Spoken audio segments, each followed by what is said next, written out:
নমস্কার, মুনমুনস কিচেনে সবাইকে স্বাগতম। পকোড়া তো অনেক মাছেরই খাই, কিন্তু এই লোটে মাছের এই পকোড়াটা একবার বানিয়ে দেখো। বড় থেকে ছোট সবাই খুব খুশি হবে, আনন্দ করে খাবে। এর জন্য লাগছে ছোট করে কেটে রাখা লোটে মাছ, আদা পেঁয়াজ রসুন বাটা, নুন, বেসন, সয়া সস, কর্নফ্লেক্স আর সর্ষের তেল। প্রথমে লোটে মাছের মধ্যে কর্নফ্লেক্স আর তেল বাদ দিয়ে সমস্ত উপকরণ মাখিয়ে কিছুক্ষণ রেখে দিতে হবে।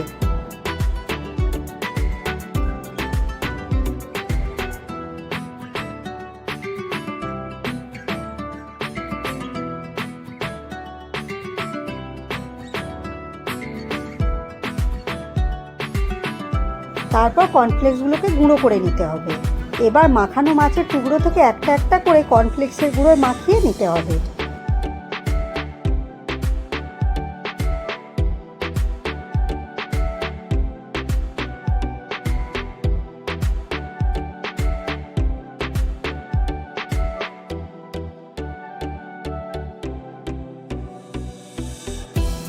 এবার কড়ায় তেল দিয়ে গরম করে মাঝারি আঁচে ভেজে নিতে হবে।